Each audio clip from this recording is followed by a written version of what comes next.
Good afternoon. Thanks for joining us. I'm Larry Wentz. Al Jones has the day off.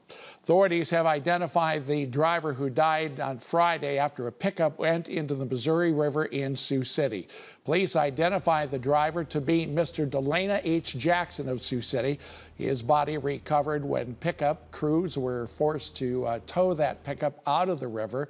There was also a passenger in the pickup at the time of the crash. Police say the passenger jumped into the back seat of the pickup and broke out the back window to try and escape the sinking vehicle.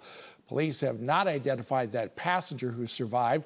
The incident stems from when a pickup drove into the water after the diver suffered a medical episode while on I-29.